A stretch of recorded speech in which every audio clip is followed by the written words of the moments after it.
Urban Studio, where we chat about crochet, yarn, and other fiber related goodness. My name is Denise, and today is Friday, January 10th, 2020. Happy New Year, everybody, and welcome 2020. I want to thank my viewers and subscribers for tuning in. And if you're new here, welcome. If you like this type of content, you might just want to go ahead and hit the thumbs up on this video and hit the subscribe button, and don't forget to click the bell so you could be notified every time I upload a new video. Today, we're going to talk about finished objects, works in progress, acquisitions, what else? What's coming up, including my new favorite way to crochet scarves, and a few goals for this year. So, I have a lot to share with you today, guys. So just go ahead and sit back, relax, and let's get started.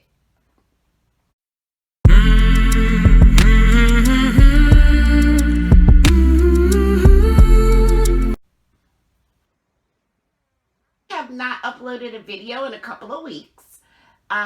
There's been Christmas, New Year's, Maya's birthday. Mr. Ribbon isn't really feeling very well, and he's had a couple of doctor's appointments and tests going on. So we've been really busy, guys. But I have been able to get in some good crafting and crocheting time, and that's what I'm going to share with you today. So for finished objects, the first thing that I want to share with you is that I did finish the Fawning Over Fan shawl that is by Yarnspirations. I feel like I'm really far away from everything, guys. By Yarnspirations, and there's a tutorial on YouTube by Mikey of the Crochet Crowd. So let me show that to you. Here it is, all done. And I love it. Let me tell you that I absolutely love it. If you remember, I made this using the Loops and Threads Meandering Minis that I received from Kim of Kim's Crochet and Knits. I used just about every one of them that I had, and I love the way this turned out. In fact, I'm kind of calling this my everyday shawl. I have worn this shawl so many times already. I have a winter jacket that is this color, and oh my goodness, guys. So even if I'm just sitting around the house on the computer or what have you, and I'm feeling a little draft, you know, I have a tendency to just grab my shawl and throw it over my shoulders just to keep that draft off my neck. I love it. And yes, I do plan on making another one of these because it was so easy, so simple, and I enjoyed making this. So that would be finished object number 1.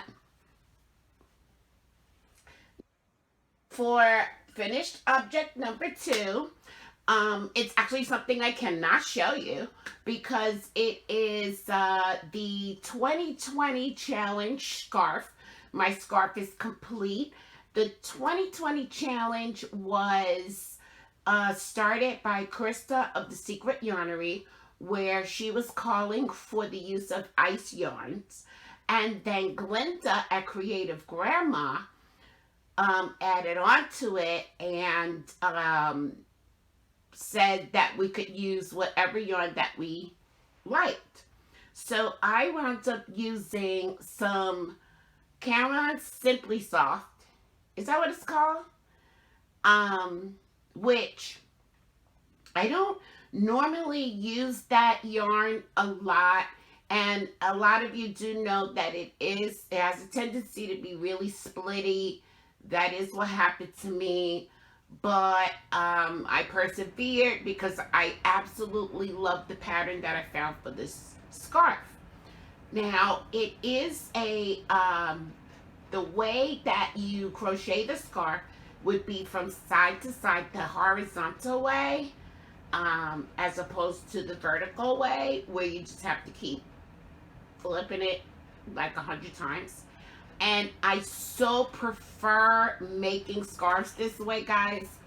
It may just be a mental thing because I'm sure we're using the same amount of stitches no matter which way we stitch the scarf. But it just seemed to me as if it was a lot quicker, a lot more enjoyable.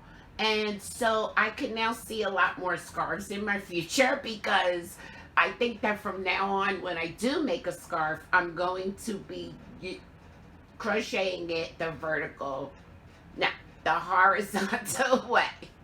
Because that was a lot of fun. I can't wait to share it with you on the 20th along with everyone else. Now, one of the very big things that I was able to accomplish was I actually hand dyed some yarn. I've been talking to you guys about the fact that I wanted to hand dye some cotton yarn, and I actually did that. Let me just grab it here. Like I said, everything seems like it's so far away. I'm going to pause you guys for a second. I need to put this stuff a little bit closer. Hold on. Bit better. I hope the lighting didn't change too much, but here we are. There's that. So let me go on and show you guys what I did. I am so proud of this. I can't even begin to tell you. So as I said, it is cotton yarn, and I actually meant to take out and bring in here the cone. I have a big cone of white cotton yarn that I used, and I just rolled off lengths of it so that I could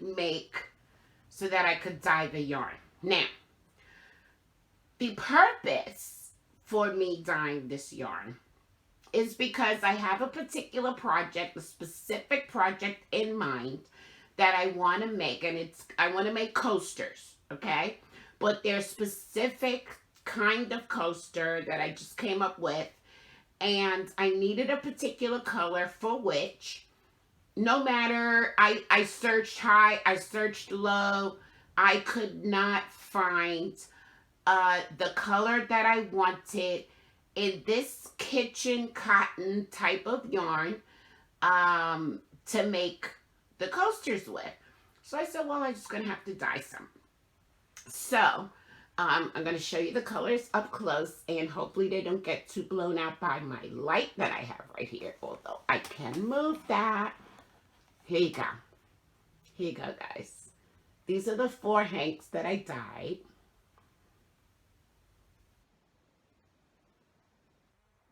Oh, what I simply used Rd dye. I have some of it right here that I can show you.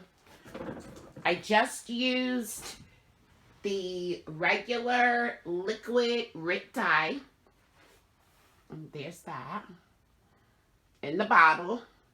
They do have it in powder form, but the fact of the matter is, guys, I needed to not only dye the yarn, but I needed to mix the colors so that I could come up with the actual color that I need.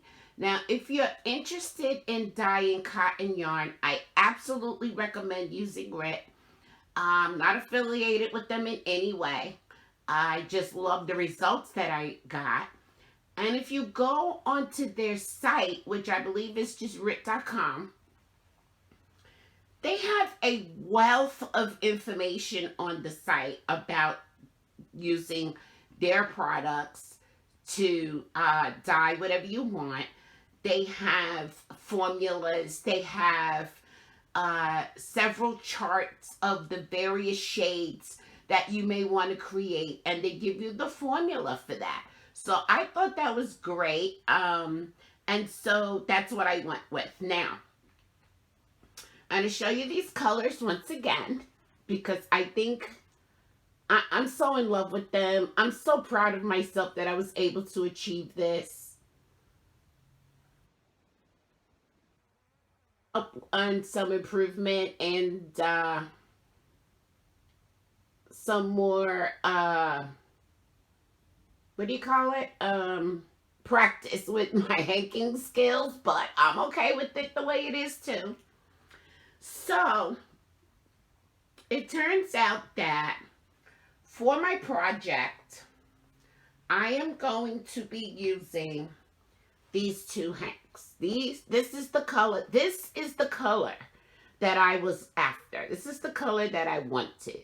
But I needed to, you know, when you are looking at colors on a monitor, and even when you print the colors out on your printer, they're not true colors. So you still need to experiment to see what it is that's going to give you the results that you want. And so that's why I wound up dyeing 3 different shades of this, because I needed to see for myself which one was going to actually give me the results that I wanted.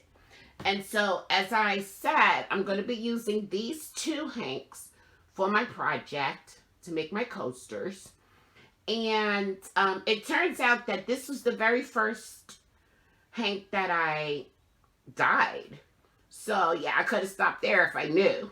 But it's okay. I like these other colors too, and I will find something to use them for.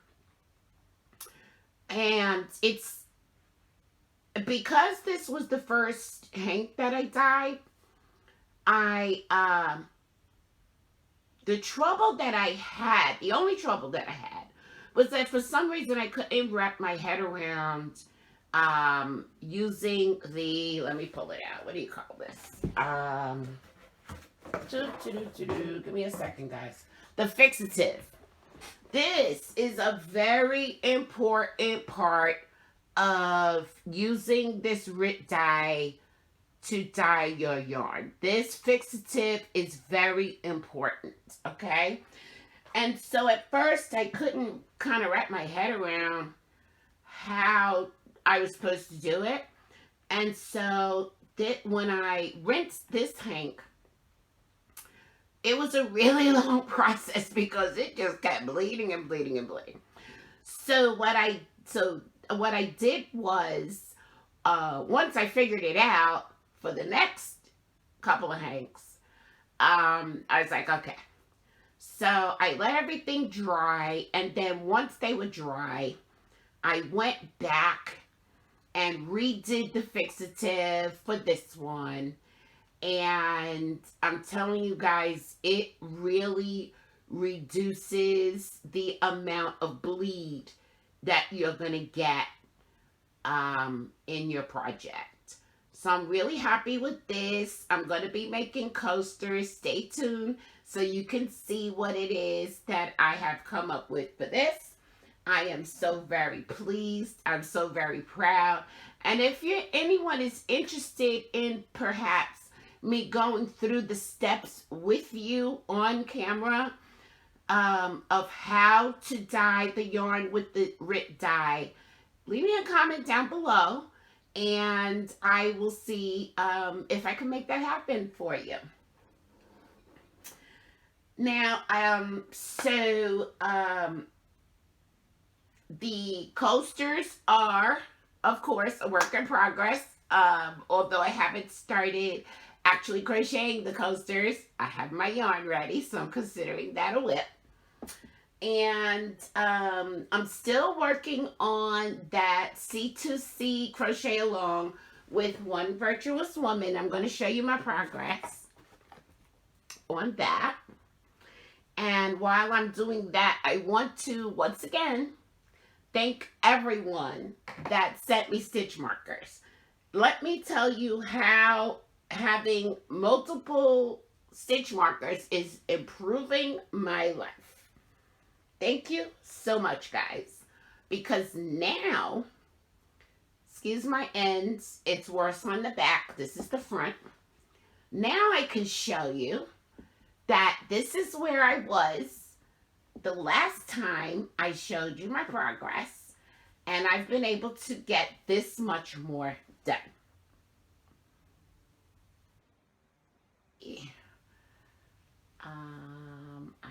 I hope that's the right side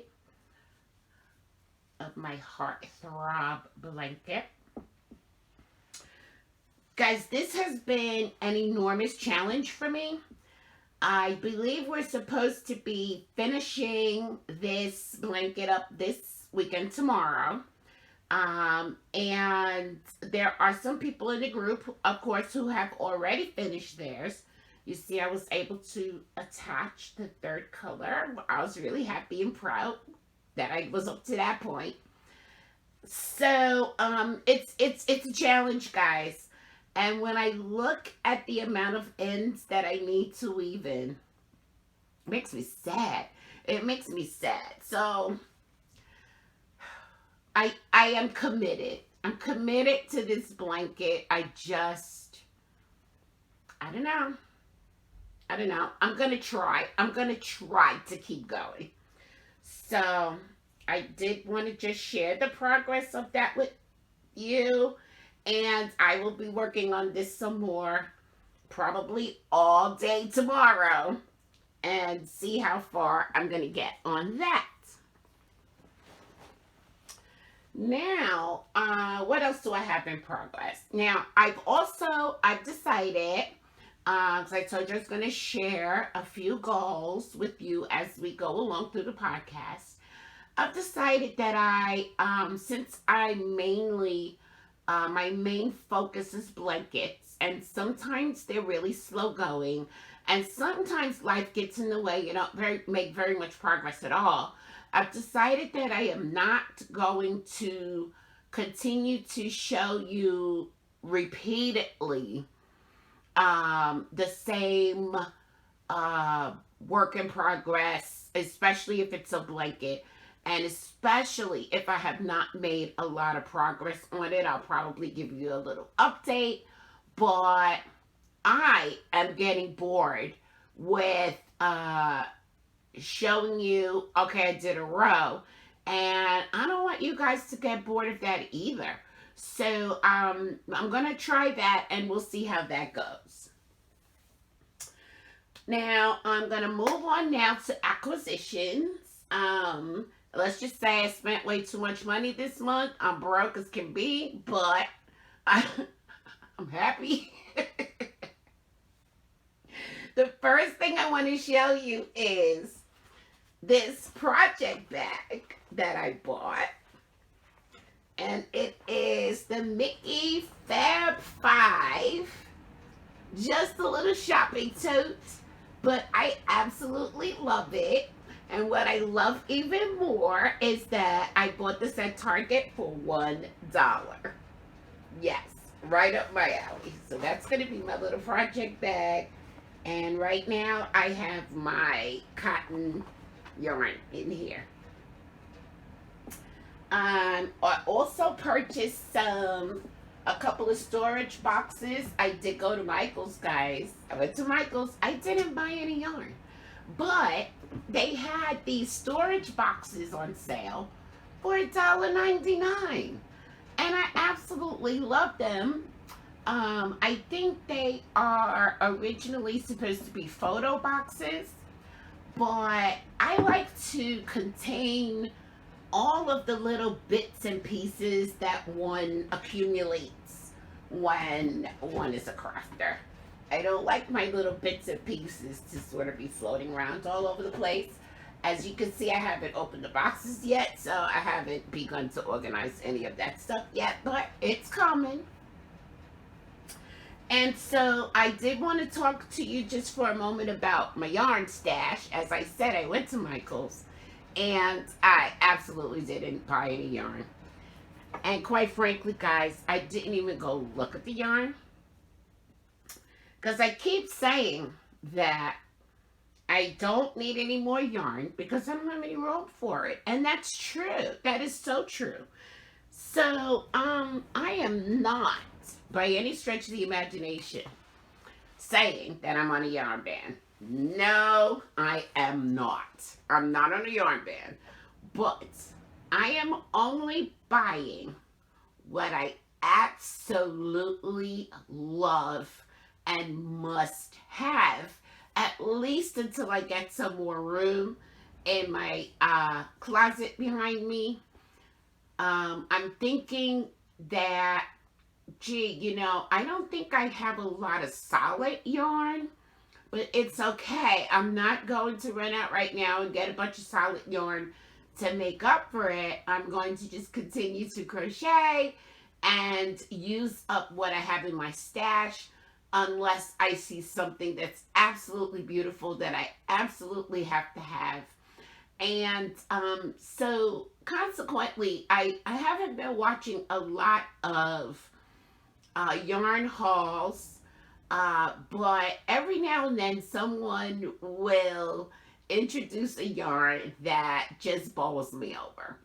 And so when that does happen, and I do cave and I go ahead and I buy the yarn, I will be announcing who the enabler of that yarn was. Just so you know, I have a list.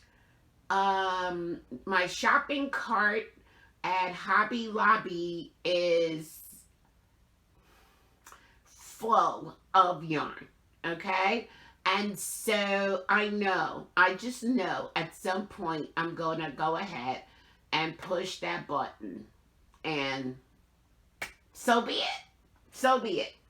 But I just wanted to give you kind of an idea of what my thought process around buying yarn right now is. So I also found these zipper envelopes. I got these on Amazon. And I absolutely love these. I'll take one out and show you. I love them. And I'm going to tell you what I'm going to use them for in just a moment. So it's like a mesh with plastic. And it's got this cute zipper. And I love the size of it. And I believe I got 5. I think they come 5 in a pack. They call them the zipper mesh zip envelope. And they were like $4.99. So I had to get that. I had to get these. I love these. And as I said, I'm going to tell you in a second what I'm going to be using those for. Now, also, okay, so what's coming up? I am not currently working on a blanket other than the C2C crochet along. But as you guys know, I always have a blanket in mind to make. And so I just wanted to quickly show you the yarn that I'm going to be using on my next blanket. It is, and I'm going to put my glasses on. It is a sweet roll. A Premier sweet roll. You see that?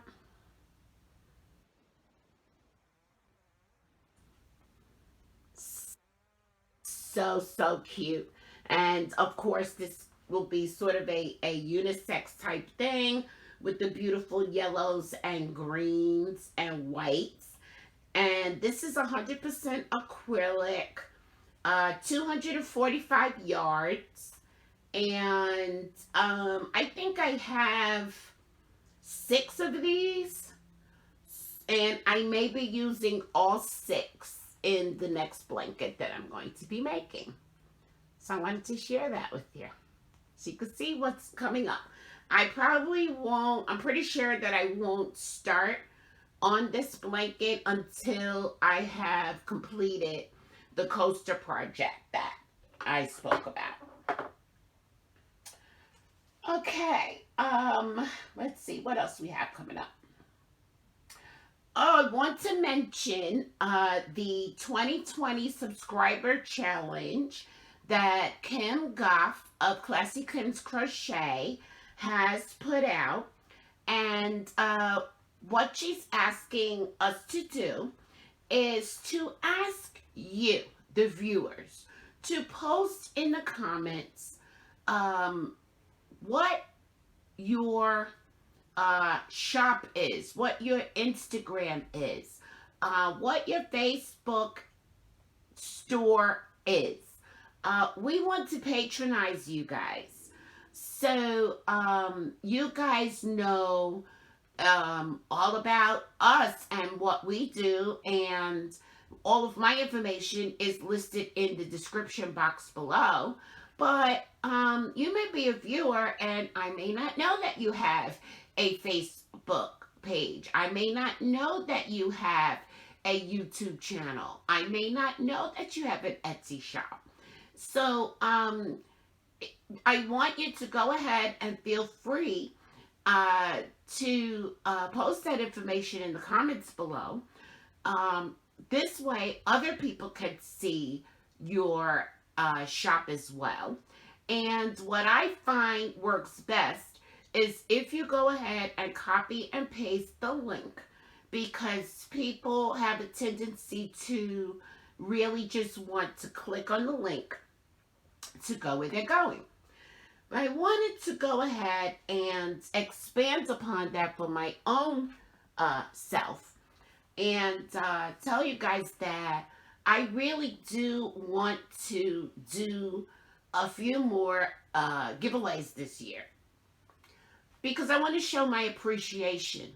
And the best way I know to show my appreciation to my viewers and subscribers is by doing giveaways. But I want to focus on giving away items that have been made by other crafters and small businesses. This is going to help in a couple of ways. We're going to be supporting other small businesses, and it's also a way to cut down on the shipping costs that are involved in doing the giveaways. It's a big deterrent, I think, to doing giveaways, because the shipping can sometimes be a bit overwhelming. So the last two giveaways that I did one where I gave where the winners received gift cards, and I also did one where the winner received a mystery box from Mary Maxim, and I had that box shipped directly from Mary Maxim to cut down on the shipping costs. So if you would like to participate and be considered as a shop that I will purchase from for the giveaways, go ahead and leave your link below. If you don't feel comfortable for whatever reason in leaving links below in the comments, please feel free to email me at designmorris1@gmail.com, which is also listed down below in the description box, and let me know what your shop is, and I will add you to my list of people that I'm considering using, supporting their shop and using their services in future giveaways. So I just wanted to let you know about that. Now, as you clicked onto this video, you may have noticed that in the title, I say that this is Flosstube #1. Now, what in the world am I talking about? Well, guys, what it is that I have decided to incorporate my love of cross stitch in my podcasts. And as I always say in the beginning of the podcast, we talk about other fiber related goodness, and that cross stitch falls into that category. And so this is going to be not only my crochet podcast, but also my Flosstube #1. I am going to show you a few things, some of my finishes, some of my whips, and we're going to go from there. Now, how did this all come about that I made this decision? Well, I don't know about you, but just about everything that I'm interested in, somehow, some way, I am in a Facebook group. So, of course, I am in a Facebook group for cross stitching, and I've been thinking about cross stitching often, and I've been cross stitching for many, many, many, many years. I do not, by any stretch of the imagination, consider myself to be an expert cross stitcher. I just love it. So one of the members of that Facebook group came up with what I thought was a brilliant idea. She asked us what we thought about the possibility of her starting a new group where we simply cross-stitched ornaments, Christmas ornaments, and Christmas stockings all year long. Well, that did it for me, guys. That gives me a focus, and it is going to produce many beautiful things by the end of the year.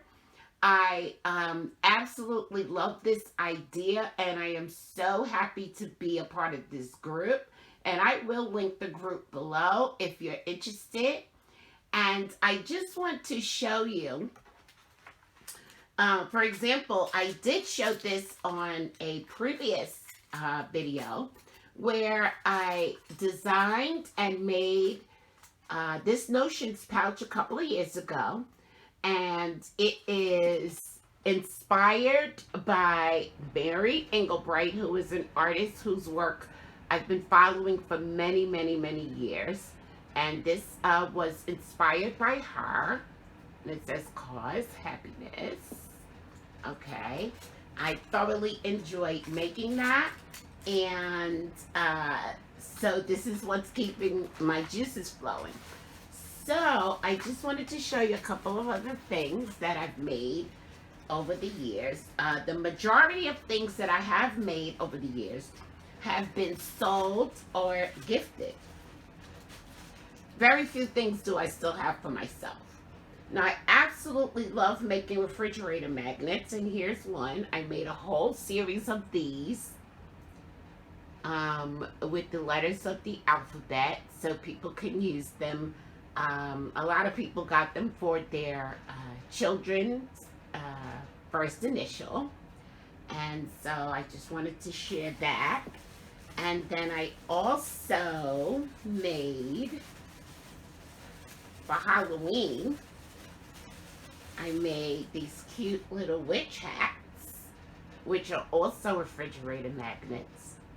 And so sometimes when you think about cross stitch, you think about a whole big sampler, but there are lots and lots of different things that you can make with cross stitch.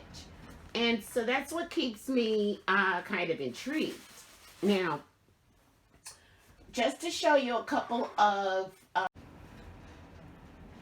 so I ran out of memory, and so I had to go clean off the phone and the computer and all that stuff. But guys, I'm not done. I'm not done. I'm still babbling, rambling, babbling on. But it's okay. It's okay. I got that all done. Let's continue. I wanted to talk about the fact that you can find cross stitch patterns everywhere. There, of course, no different than crochet, there are millions.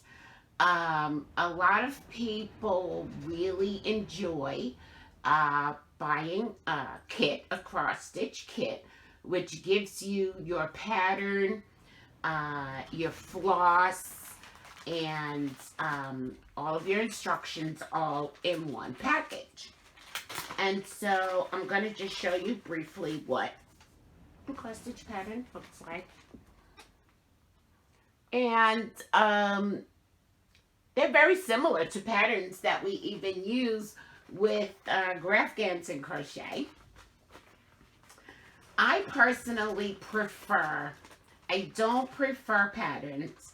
It's probably because in the early years I had difficulty with kits. Did I say kits? I don't prefer kits. That's what I'm trying to say.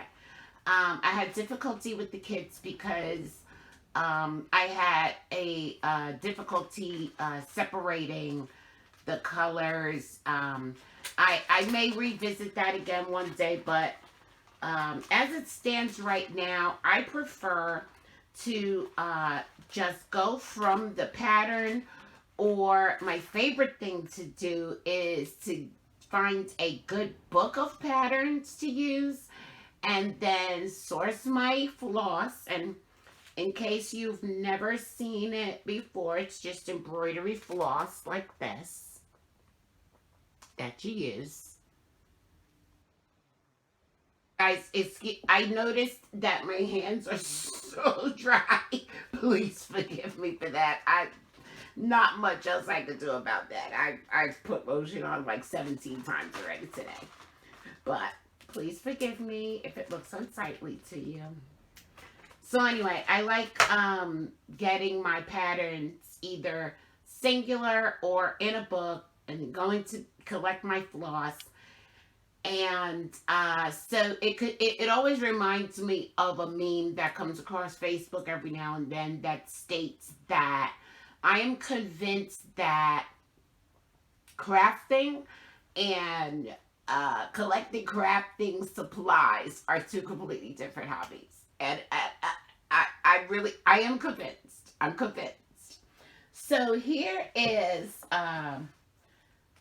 one of the books that I'm using, and this is not a cross stitch book, but it's just Mary Engelbreit Christmas Ideas. And I've had this book for a really long time. And the pattern that I just showed you is going to look like this when it's done. I can show you that. Cute little gingerbread man. And I really love gingerbread men. But in this group, in this Facebook group, the moderator is gracious enough to also be giving us prompts, monthly prompts. And so for the month of January, it was Christmas trees. And I have not yet found the Christmas tree pattern that I wanted to make. So I went ahead and started on the gingerbread man. And I'm going to show you how far I've gotten so far, just so you can I don't know, I guess be amused. Now, you're not supposed to ever leave your cross stitch in the hoop, but I always do. So it doesn't look like much of anything right now, guys. But, so there's the start of it. And of course, I'll share it with you again when I am complete or really near completion of that. And so, okay, so I discovered that I have a couple of cross stitch books that are currently in storage that I absolutely love. And so I made the declaration, well, now that I have this focus of cross stitching just Christmas ornaments and just for Christmas, I can go and get my cross stitch books out of storage and get rid of anything that doesn't have anything to do with Christmas or that I don't absolutely love. So while I was coming up with that idea, I realized that there is a couple of books that I have that are put out by Better Homes and Gardens. The company is actually Craftaways. Craftways. And in all this time, I never really realized that this company has been putting out a Christmas book. They've been publishing a Christmas book every single year, I think since the 80s. And so that's now, I'm obsessed now. I have to have them all. But, so I need to collect them. But I'm not paying full price. This is a $40 book. And I'm not paying $40 for each of the books. And so it's just another little side rabbit hole that I'm going to be going into as I search out these books at a bargain price. And so I bought this one. It's called A Cross Stitch Christmas is what they're all called. And then they have a subtitle. And this one is A Season of Giving. And let me see. I meant to look at this before I came on to see what year. Oh, yes. This one is from 2018. So I consider this a major deal because, as I stated, these books cost around $40 to purchase new. And I was able to find this book for $5. And I got it from Hirschner's. So, yeah, this is a new a thing. This is a thing. I'm gonna be into it, and I wanted to share that with you. What else was I gonna say about that? I can't remember. It'll pop up. It'll pop up. But yeah. So I'm gonna be collecting those. I'm gonna be destashing. So guys, if you have an interest in cross stitch, please do let me know down in the comments below. And if you would like to start to cross stitch and it's something that you think you'd be interested in, also leave that in the comments below, because I wouldn't have a problem whatsoever with doing a little demonstration and letting you know what tools you'll need and how to get started. Okay? So, let's see. I think we're almost done, guys. I think we're almost done. Gosh only knows I've been on here for quite some time. But I do want to say that if you do like this video, go ahead and give it a thumbs up. Hit the subscribe button. And don't forget to hit the bell so that you are alerted every time I upload a video. And as usual, I'm going to leave you with some words of inspiration this week. And I just want to be able to look you, each and every one of you, in the eye and let you know that you are enough. You are so enough. It is unbelievable how enough you are. Until next time, guys. Remember love.